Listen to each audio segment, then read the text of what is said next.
नमस्ते बच्चों, कैसे हो सब? बढ़िया। देखिए, पाठ 6 कंप्लीट कर लिया अपन ने। आज पाठ 6 के प्रश्न उत्तर देखते हैं। पहला प्रश्न है, दरिद्रस्य कृते शून्यम अस्ति। दरिद्र के लिए शून्य है। श्लोक आया था, उसमें क्या बताया गया था? सर्वम, सभी कुछ। तो इसमें आएगा सर्वम। अवंतीपुर्याम गणिका आसीत। अवंतीपुरी की गणिका कौन थी? वसंत सेना। चारुदत्तस्य मित्रम आसीत। चारुदत्त का मित्र कौन था? विदूषक। और विदूषक कौन है इसमें? मैत्रेय। जूर्ण वृद्धेन कस्य कृते जाति कुसुम वासित प्रावारको अनुप्रेषितः। जूर्ण वृद्धेन, जूर्ण वृद्ध के द्वारा, कस्य कृते किसके लिए, जाति कुसुम वासित चमेली के फूलों से सुगंधित प्रावार को प्रेषित दुपट्टा भेजा गया। किसके लिए भेजा गया था? चारुदत्तस्य कृते। सुखम कम अनुभूय शोभते। सुख किसको अनुभव करने के बाद अच्छे लगते हैं? दुख को अनुभव करने के बाद, तो दुखम।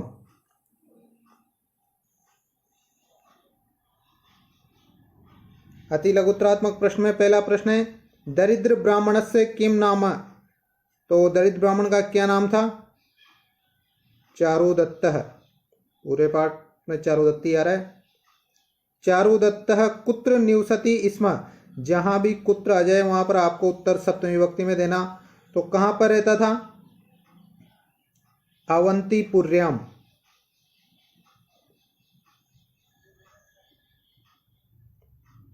अवंतीपुर्याम, अवंतीपुरी में रहता था।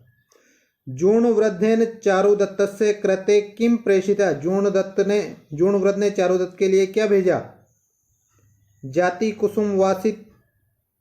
जाति कुसुम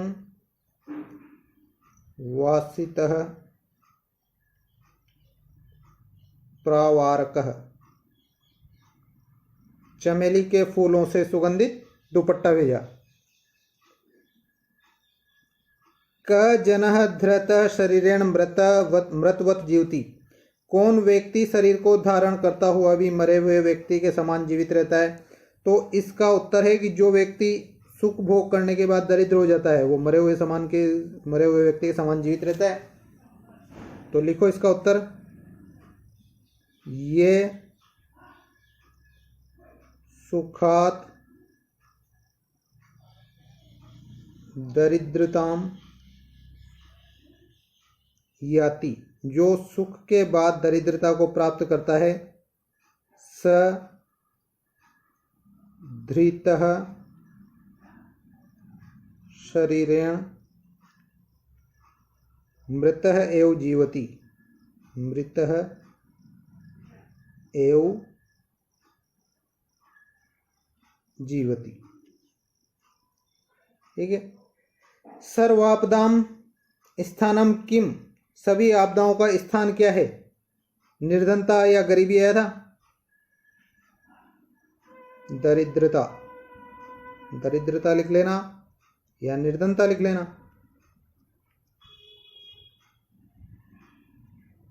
लघुत्रात्मक प्रश्न, वसंत सेना कम स्नेहम करोति। वसंत सेना किसको प्रेम करती थी?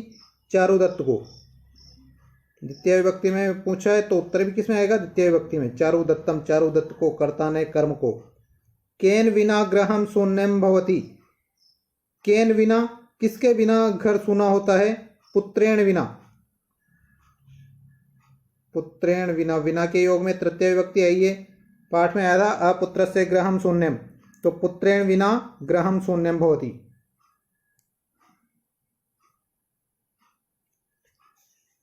कालात्ते संशुष्क सांद्र मद लेखेव के करिणः कपोलम परिवर्जयन्ति। समय बीत जाने पर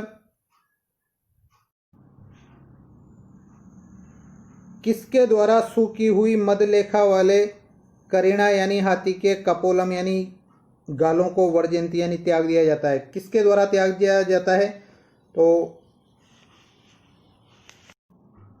इसमें लिख लो, भौरों के द्वारा। मधु करे।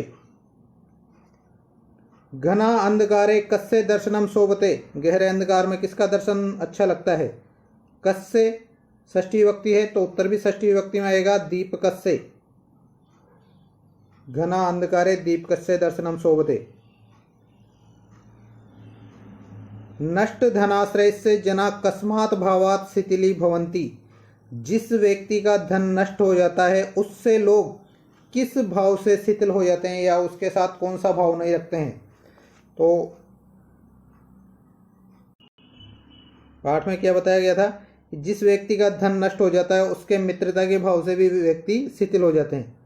तो इसमें लिख लो मित्रता भावात्, मित्रता के भाव से भी।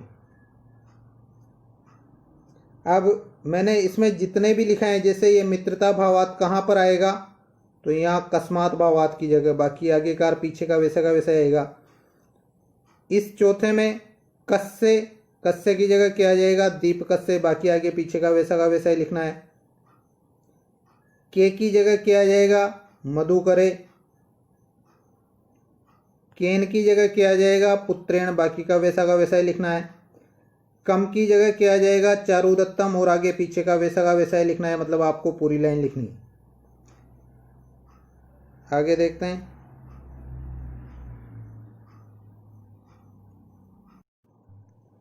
अधोलिखित प्रश्नानाम उत्तरम विस्तरेण लिखत, ये आपको छोड़ देना है, आपके निबंधात्मक प्रश्न नहीं आते हैं। व्याकरणात्मक प्रश्न देखो। व्याकरण प्रश्न, अधोलिखित शब्दानाम संधि विच्छेदम कृत्वा नामोल्लेखम कुरुत, नीचे दिए गए शब्दों की संधि विच्छेद करके नाम लिखो। गुणा अनुरक्ता क्या होगा, गुण प्लस अनुरक्ता, आ और आ मिलके आ हो रहा है, मतलब कौन सी संधि, दीर्घ संधि। शोभेव, शोभेव इसका होगा शोभा प्लस ईव, कौन सी, गुण संधि।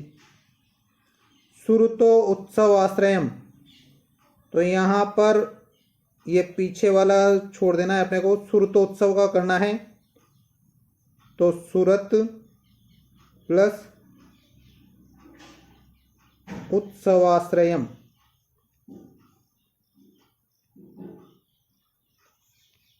आ और ओ मिलके ओ हो रहा है, मतलब गुण संधि।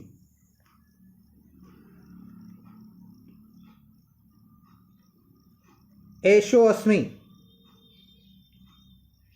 एषः प्लस अस्मि, उत्तु विसर्ग।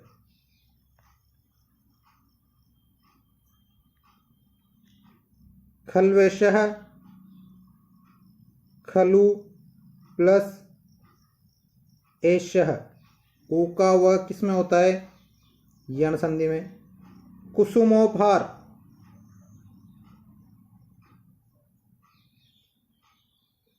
कुसुमः,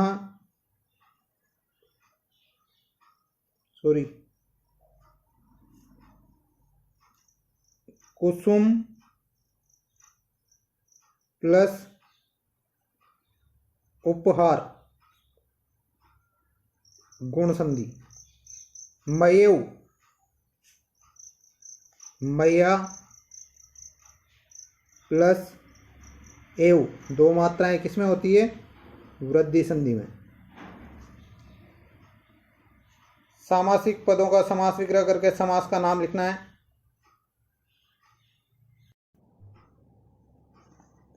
गुणानुरक्ता, अर्थ क्या होगा, गुणों में अनुरुक्त, तो गुणेषु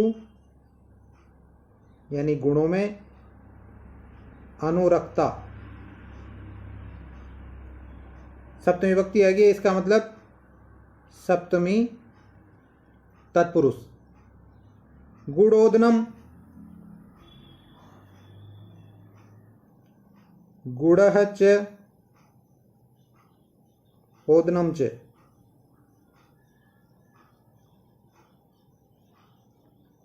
जहां पर दोनों पद प्रमुख होते हैं वहां पर कौन सा होता है, द्वंद्व समास। कुसुमोपहार, फूलों का उपहार यानी कुसुमानाम उपहारः। क्या मतलब? फूलों का उपहार। काके की आ रहा है बीच में यानी कि षष्ठी तत्पुरुष। जाति कुसुम वासित, चमेली के फूलों के द्वारा सुगंधित या चमेली के फूलों से सुगंधित। तो चमेली और फूल दोनों में तृतीय विभक्ति आएगी क्योंकि विशेषण विशेष से भी है। जात्या कुसुमय, दोनों में तृतीय विभक्ति। वाशितः, कौन सा? तृतीया तत्पुरुष।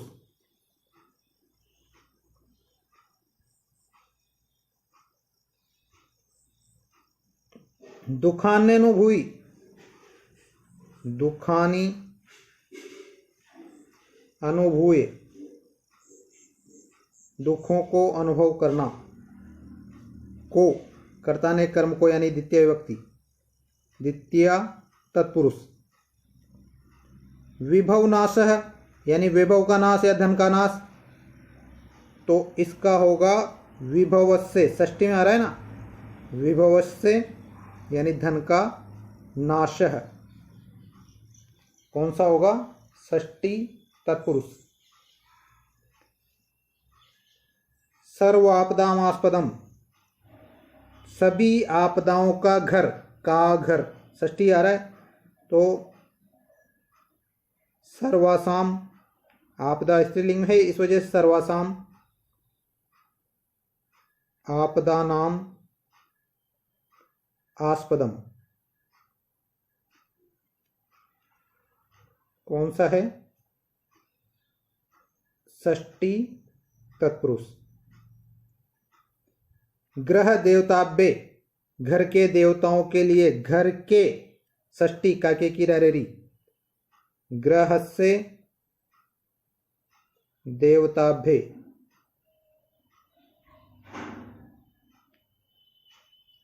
वही है षष्ठी तत्पुरुष।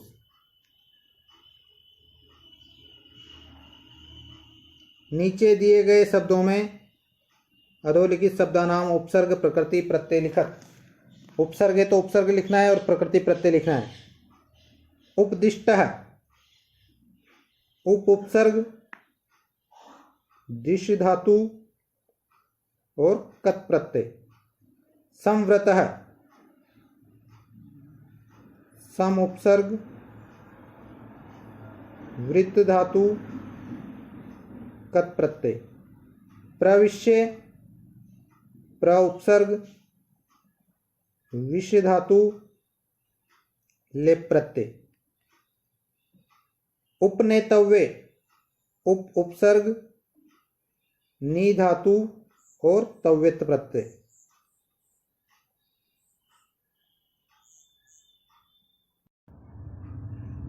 अन्वेषितव्य, अनु उपसर्ग, ईश धातु, तव्यत प्रत्यय। निर्दिष्ट, निर उपसर्ग, दिश धातु और कत प्रत्यय। परिक्रम में परि उपसर्ग, क्रम धातु और लेप प्रत्यय। निर्वीर्ण, निर उपसर्ग, विद धातु और कत प्रत्यय। परिगतः, परि उपसर्ग, गम धातु, कत प्रत्यय। ये प्रकृति प्रत्यय कंप्लीट। अधोलिखित शब्दानाम विभक्ति वचनम च लिखत। नीचे दिए गए शब्दों में विभक्ति और वचन लिखना है। मया, मया में अस्मद शब्द, अहम आवाम वाला, मया यानी मेरे द्वारा। अस्मद शब्द तृतीया और एक वचन। गेह यानी घर में, गेह शब्द सप्तमी विभक्ति और एक वचन। यह आपको पूरा लिखना है, इस तरह से मत लिख देना सहे। तव तव यानी तुम्हारा, युष्मद शब्द त्वम युवाम युवम युवा, युष्मद शब्द षष्ठी विभक्ति एक वचन।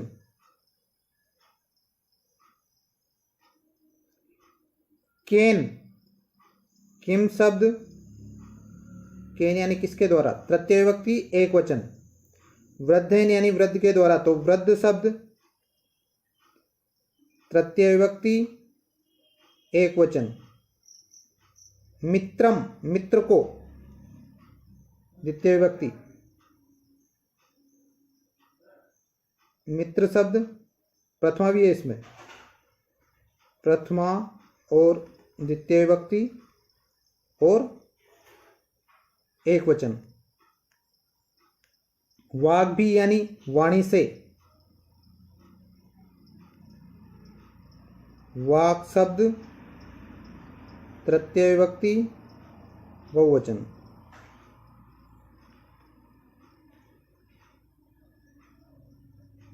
अस्माद, अस्मद शब्द पंचमी विभक्ति एक वचन। तेषु, तत् शब्द सब, इसमें सप्तमी विभक्ति और बहुवचन।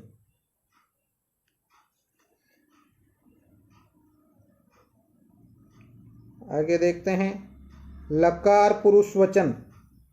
अधोलिखित धातु नाम लकार पुरुष वचनम च लिखत। नीचे दी गई धातुओं में लकार पुरुष और वचन लिखिए। ये शब्द दिए गए हैं, इनमें लिखना है।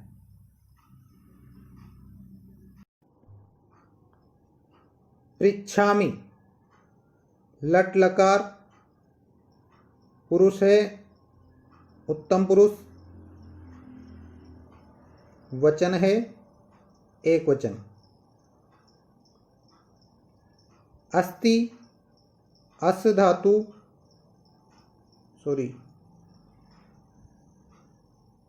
अस्ति में है लट लकार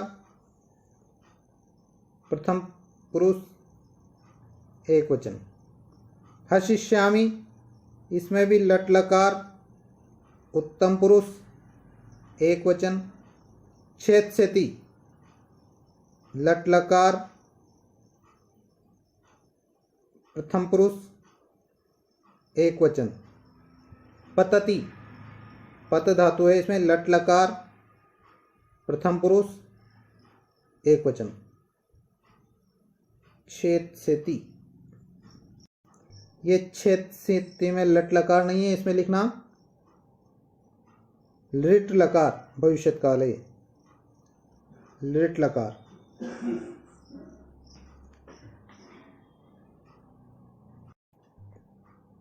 शोभते, इसमें शुभ धातु है, लट लकार है, प्रथम पुरुष है और एक वचन है। पश्ये, जहाँ भी पश्य शब्द आ जाए वहाँ पर दृश्य धातु होती है, पर आपको धातु तो लिखनी नहीं है इसमें। लोट लकार, लोट लकार मध्यम पुरुष एक वचन। गच्छन्ति, गम धातु है, लट लकार प्रथम पुरुष बहुवचन। तिष्ठ, तिष्ठ में स्था धातु है, स्था धातु मध्यम पुरुष और एक वचन। ये सब आपको धातु रूप याद करने पड़ेंगे, उसके बाद समझ में आएगा।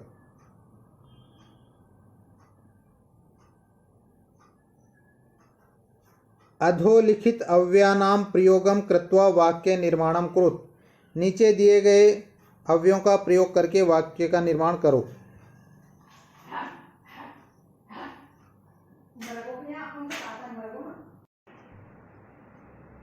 पहला अव्यय है किल।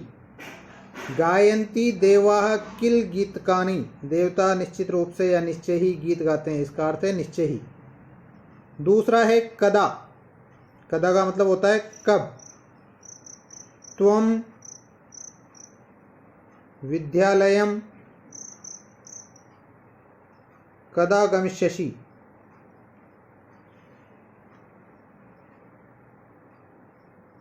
तुम विद्यालय कब जाओगे? नु, ये मन की किसी भावना को या क्या कह सकते हैं,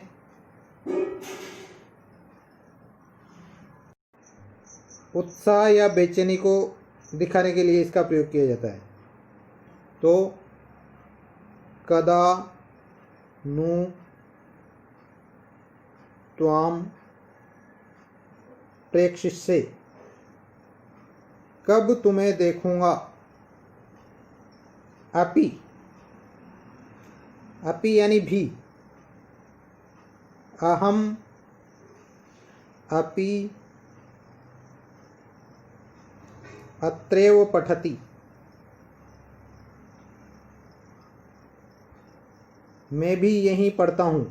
और इसी को लिख लेना इसमें एव में, एव यानी ही, ये यहाँ पर है अत्रैव, इसमें एव मिला हुआ है।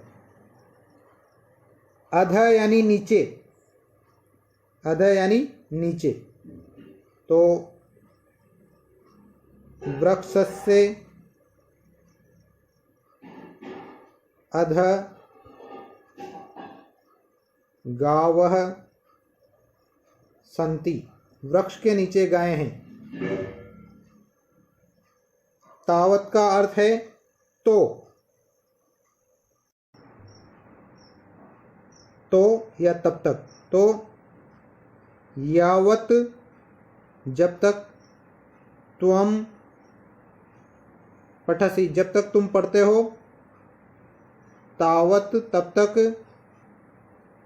अहम लिखामि तब तक मैं लिखता हूँ। यावत त्वम पठसि तावत अहम लिखामि, जब तक तुम पढ़ते हो तब तक मैं लिखता हूँ। भो संबोधन कारक है, भो यानी अरे। भोजना, हे लोगों। अत्र आगच्छन्तु, यहाँ आओ, हे लोगों यहाँ आओ।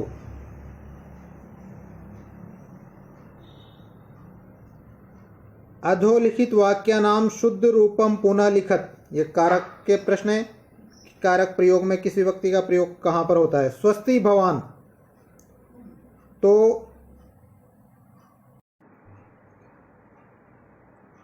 एक सूत्र है, नमः स्वस्ति स्वाहा स्वधा अलम वसट योगाच। इनके योग में चतुर्थी विभक्ति का प्रयोग होता है और ये भवान प्रथम विभक्ति है। यहाँ पर चतुर्थी विभक्ति क्या आ जाएगी? भवते, स्वस्ति भवते, भगवान की जगह भवते। अलम संतापस्य, दुख मत करो।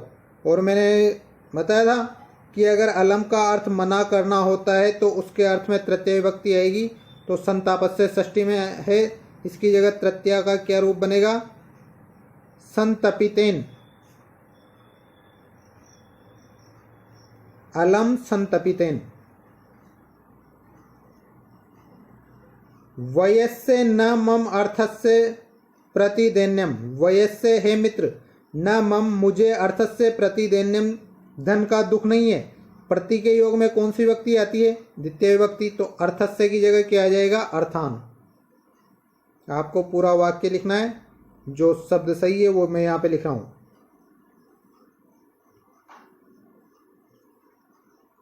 त्वम गच्छतु, अब ये त्वम मध्यम पुरुष एक वचन है और गच्छतु प्रथम पुरुष एक वचन है, तो यहां पर भी मध्यम पुरुष एक वचन आना चाहिए। तो गच्छतु की जगह लोट लकार में मध्यम पुरुष एक वचन में क्या बनेगा? गच्छ। एष आर्य चारुदत्तः तावत अहम उपसरपति। अब ये उपसरपति यानी पास जाता हूं। कौन पास जाता हूं? अहम। ये उपसरपति क्या है? प्रथम पुरुष एक वचन की क्रिया है, परंतु अहम क्या है? उत्तम पुरुष एक वचन का करता है। तो यहां भी क्रिया किसकी आएगी? उत्तम पुरुष एक वचन की। तो उत्तम पुरुष एक वचन में उपसरपति की जगह क्या आ जाएगा? उपसर्पामी।